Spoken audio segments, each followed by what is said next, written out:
That's right. The day has come.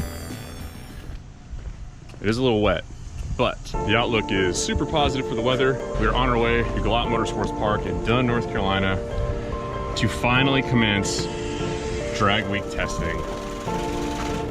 Here we go.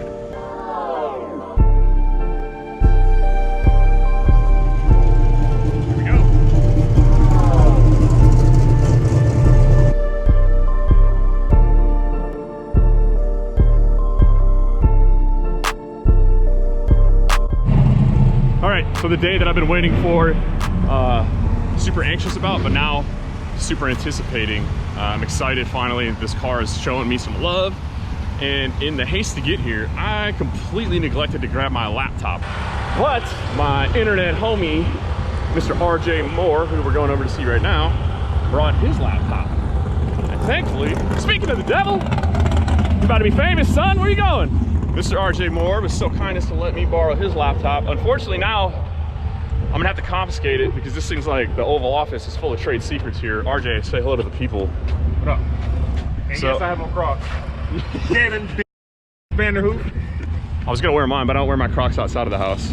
So me and Mr. RJ here are gonna be battling for SN95 supremacy. This is his. Just set that right there. There you go.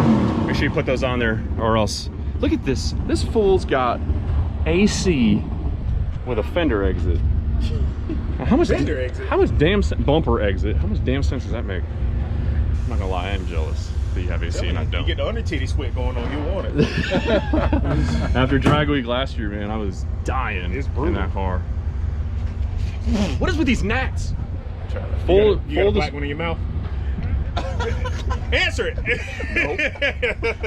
So full disclosure, little known fact, I actually had my own Instagram account strictly for drawing.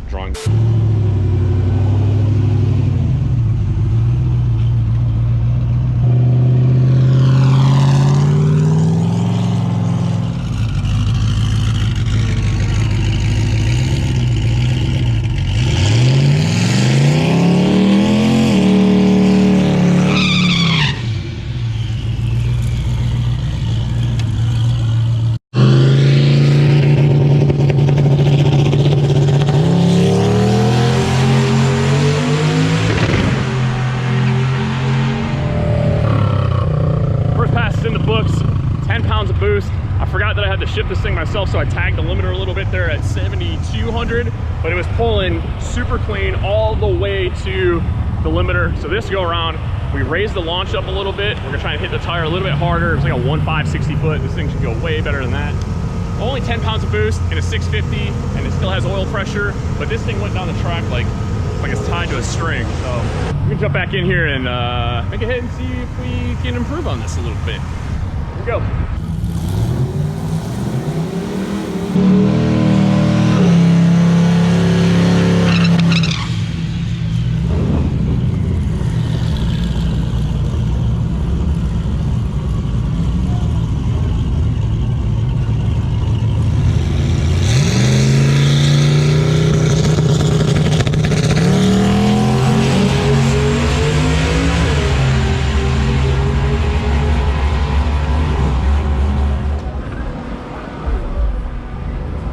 So you know we're in the Southeast when you start seeing these roll out. I don't care what anybody says, I'm a fan. Check this out. Big boy Impala on 28s and all the goodies up over here. What, hit one of that? How mad would you be if you got your pushed in by a car on 28s and hard tires? Because it's a very likely possibility.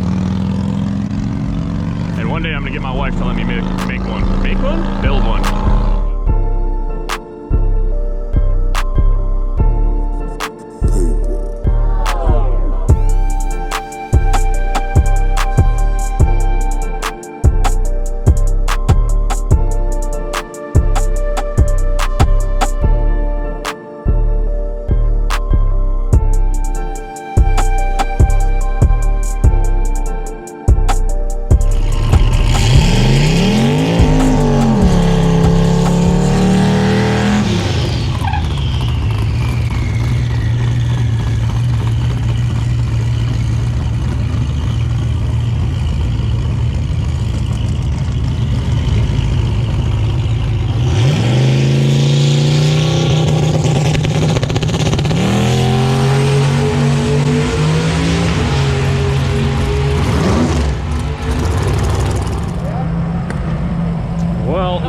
what happened on the last one.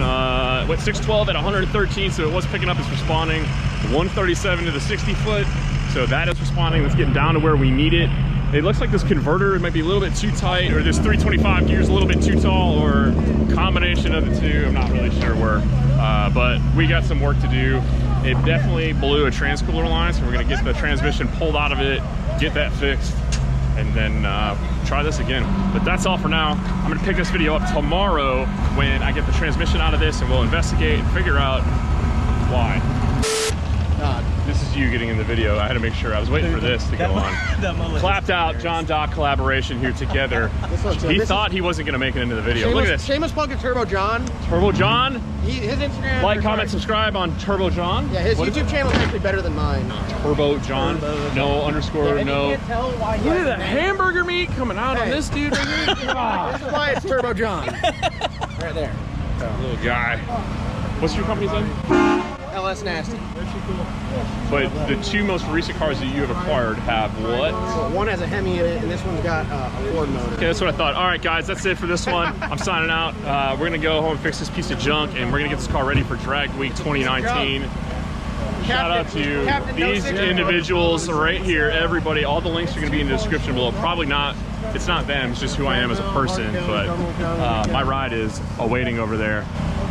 Yeah, merch link below. Good one, dude. Check out the merch link below. Get all your clapped out apparel and stickers. Yes. Oh, I got no, I got you, dude. You know what? It's these Kingston people.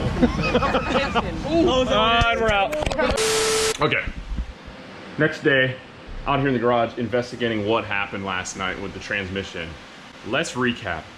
So, the car goes to 612, and I think it was 114, 115 miles an hour.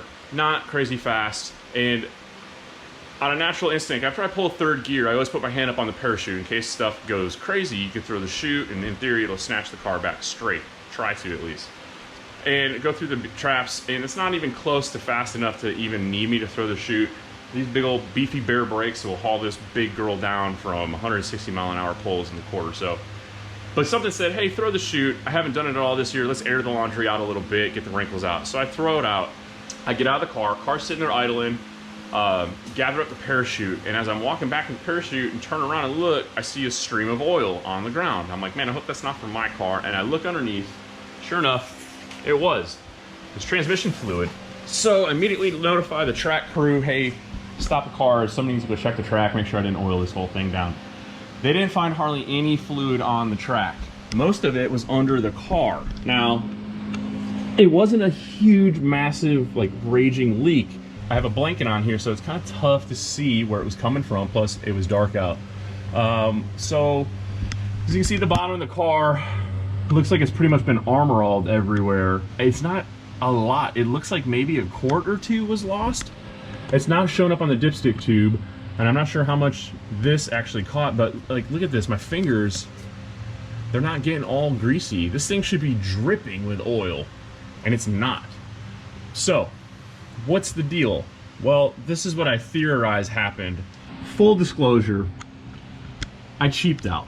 I put this push lock hose on here when I switched it from a 4L80 to a Turbo 400.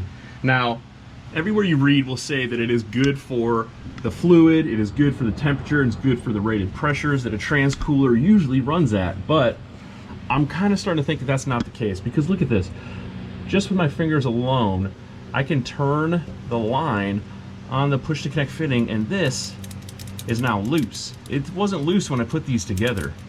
So I'm thinking that is probably our culprit. We're gonna go ahead and we're gonna pull this thing out. We're gonna pull that converter out, swap out the old converter that we ran last year in here. And while it's out, we're gonna go ahead and go through the entire transmission as well. Make sure that running it low on fluid for that little bit didn't hurt anything on the inside, plus all the abuse that we subjected it to last year on Drag Week, plus, you know, half a season of racing or whatever. So that's what I got to do now. I'm gonna get at it. So next time you see this car, it'll have a fresh trans in it. It's gonna have new transcooler lines in it and a old converter from last year that did really, really well for us. And we are gonna go back out and go testing, hopefully once again, before Drag Week. Would anybody like to buy an entire racing program for Drag Week? We'll trade for a John boat and lots of fishing gear.